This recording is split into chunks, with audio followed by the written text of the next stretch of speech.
Bismillah, alhamdulillah, wassalatu wassalamu ala rasulillah.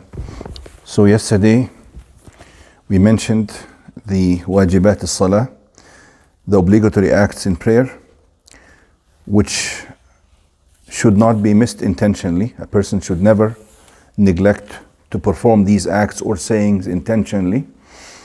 And if he forgets one of them, then he would have to do sujood as-sahw.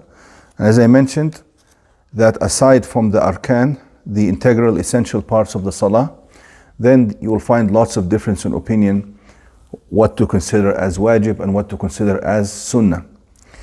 But for instance, Imam al-Fawzan, he follows mostly the Hanbali madhab, and you will find that many of the things that he mentioned as wajib, and of course the things mentioned as rukn, they go with the what you would expect from understanding the hadith. The wajibat that he mentioned here, the obligatory parts of the salah, are mostly the adhkar that are said in the different positions, as you can see. For instance, he talked about the takbir, and then tasmi', sami' Allahu min hamida, saying the takbir and saying, you'll find it's all dhikr, and then he says tahmid, sami' Allahu min hamida, rabbana wa lakal hamd. He considers all these as wajibat. And then saying subhan rabbiyal azim in ruku', subhan rabbiyal a'la in sujood, saying Allahumma rabbi ighfirli, Allahumma ighfirli, or rabbi ighfirli between the two sajda, and also sitting for the middle tashahhud and saying the middle tashahhud. Those are basically the wajibat. It's all adhkar, and that would make sense because Allah said in the Quran, wa aqim as-salata li dhikri. So the main purpose of the salah is the dhikr. So the arkan are the basic movements of the salah, as you can see, and of course takbirat al-ihram and taslim, and the main dhikr, which is the fatiha and the tashahhud at the very end. The first dhikr in the salah is the fatiha, and then of course the last one is the tashahhud. The beginning is the takbirat al-ihram, the end is the taslim, right? And then you have the basic positions of the salah, ruku' and sujood and qiyam, correct? And of course the order of the salah and the tuma'nina. That would make sense that these are the basic constituents or what makes up the salah. These are arkan, which cannot be missed even unintentionally. Then you find those adhkar that he mentioned here are the wajibat. Beyond that, how you place your hand and these details, how many tasbih you say, these can be considered as sunan. Okay, so that's the summary. Now we started yesterday and we mentioned here, we stopped at, so here he's going to take the salah from beginning to end. And whenever he comes to a certain point where there's difference in opinion, he will talk a little bit in more detail. Now that you know the structure of the salah, we can go in more detail. And we started with takbirat al-ihram. We talked about that. He talked about the niyyah first, and that you don't say it loudly. Then we came to raf' al-yadayn. In takbir, there are 4 instances where it is a sunnah to raise your hand with the takbir. To say the takbir is a wajib, it's an obligatory act. To raise your hand is a sunnah, and you'll find difference in opinion where to raise the hands. But the 4 main parts are: you raise your hands with takbirat al-ihram, you raise your hands with ruku', and then after you come up from ruku', and then after you come up from the middle tashahhud. Those 4. But you will find some ahadith mentioning that the Prophet ﷺ raised his hands with every عند كل takbirah. So if somebody decides to raise his hand with all the takbir, that is also acceptable. In case you see somebody doing this, don't be surprised if he does raise his hand with every. It is narrated in some ahadith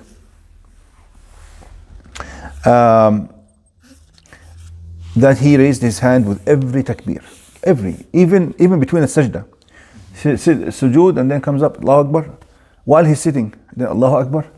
Ever seen somebody do salah this way? Yeah. You've seen, huh? Yeah, you'll find some people doing it this way. That's also acceptable. Okay. And then he comes to, so he talked about the niyyah, he talked about al-qiyam, and then he talked about takbirat al-ihram, and then it was an occasion to mention raf' al-yadayn because he talked about takbirat al-ihram. Then he talks about what do you do after you raise your hand? What do you do immediately after that? Before reciting the Fatiha, you put your hand, right? Yeah, but first you put your hand like this, right? And then you start. So here is going to talk about Wada al-Yadayn. to put the right hand over the left one, and it's supposed to be placed over al-kaf wal-rusgh wal-sa'id. So you don't put it from the tips of the finger like this, but you put it, so from your wrist should be maybe at the beginning of the fingers, like this, so that your palm of the hand is on the dorsum or the back of the other hand, then on the wrist, then on the forearm, like this, on the chest. This is how it should be. This is according to the hadith, this is how it should be. If somebody goes down a little bit to above the umbilicus, it's still okay. Below the umbilicus, there are some narrations, but they are weak. The majority of scholars have considered those narrations as unreliable to put the hands. No, it shouldn't be like this. It should not be like this. Because let me tell you, read the hadith for you. وكان يضع يده اليمنى على ظهر كفه اليسرى والرسغ والساعد. Just like I showed you, on the dorsum, the back of the hand, and on the wrist, and on the sa'id, on the forearm. He gets these three parts: hand, wrist, and forearm, just like that. Yes.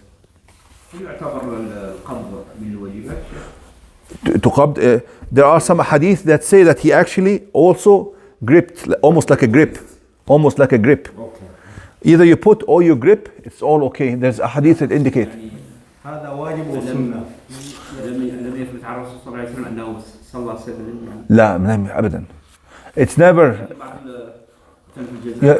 في المالكية بصفة عامة, the followers of Imam Malik, they put their hands by their side, and even in Sudan it's very common. In Africa, we do that. Yeah. In Africa it's very common. That is because they following Imam Malik. It is mentioned that Imam Malik, towards the end of his life, that's how he put his hand. Imam Malik was. It is mentioned that he was exposed to some kind of. He was imprisoned and he was hanged and from his hands, and he developed a problem with his shoulders or with his arms, and he was no longer able to do this. But some people saw him, or many people saw him at the end of his life. He was praying with his hands by his side. And if somebody is a big imam like this, some people may just consider it as a sunnah without verifying it. But there's not a single hadith or any description from any companion of the Prophet ﷺ mentioning that he used to put his hand like this at all. No.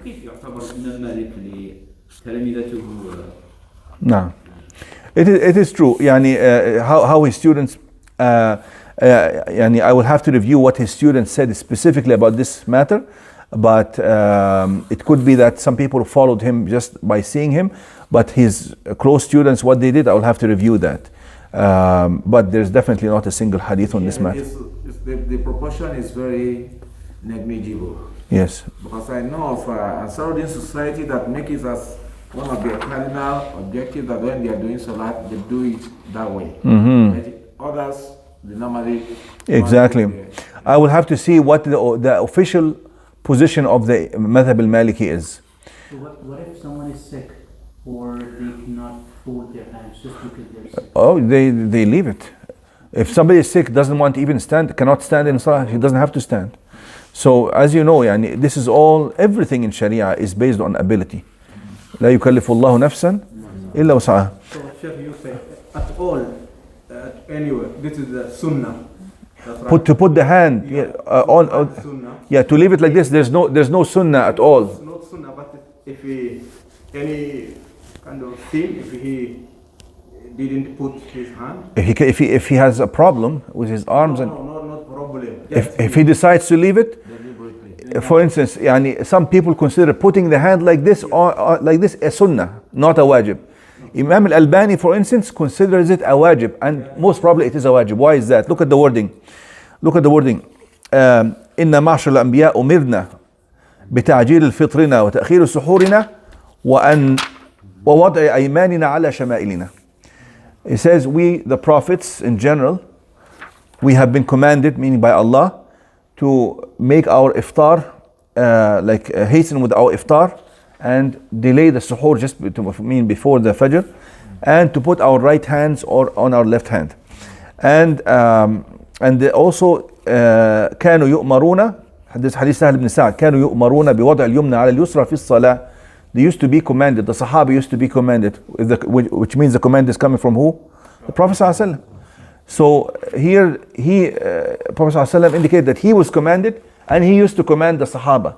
Okay, so this shows that Imam Albani says to put the hand on top of each other is a wajib, but the way you put it, let's say you put it above or below, like this or like this, then this is a matter of sunnah. The way you put it is a matter of sunnah, but to put it on your right on left is a wajib. But you'll find many scholars consider just putting the hand like this as sunnah as well. As I said, beyond the arkan, then you're looking at lots of difference in opinion based on how you understand the hadith. Okay, based on how you understand the hadith. But here it seems to be a wajib, because when there's an amr, when there's a commandment, then becomes a wajib unless we have some other evidence to shift it and transfer this commandment from wujub to istihbab. To make it only desirable, we have to have some other evidence, and there is no evidence. If we had some evidence that the Prophet ﷺ sometimes did it and sometimes not, that would have been enough to consider it as mustahab. If we have some evidence that he sometimes allowed them to put the hands like this and didn't command them, then that would be evidence, but we don't have it. So we consider it as a wajib. Although here, Imam al-Fawzan did not even mention it in the wajibat, okay? So it's a matter of how you understand the hadith beyond the arkan, beyond the essential parts, then you'll find difference in opinion. And then when you going back to takbir and raising your hand, raising the hand should be either to the level, it's like this, the fingers shouldn't be too tight and shouldn't be loose, something in between, because the hadith says here لا يفرج بينهما ولا يضمهما. He neither opened like this, neither did he tightly bring them close. So like this, a little bit loose like this. So don't think about it too much, just like this. And either to the level of the shoulders or to the level of the ears. The hadith indicate this, and that is all good. And then comes dua al-istiftah, the supplication of the beginning of the salah. Then comes al-isti'adha, and these are all sunan. When you come to isti'adha, for instance, to say A'udhu billahi minash shaitan rajim, many scholars will consider this a wajib because it's in the Quran. فإذا قرأت القرآن فاستعذ. There's a commandment here. Okay, what would shift it to being only desirable? You have to bring the evidence. Okay, and since you are going to recite the Quran, then you should apply the isti'adha. One say, for instance, we'll come to the isti'adha. But you'll probably find that most scholars consider it as sunnah. But Imam Ibn Hazm, for instance, says it's a wajib, and we'll go with the strongest evidence. Now, Rizwan, you had a question. Yes. Is there a time limit on how long a person can have the hand up when they're doing the? No. It's just up and down.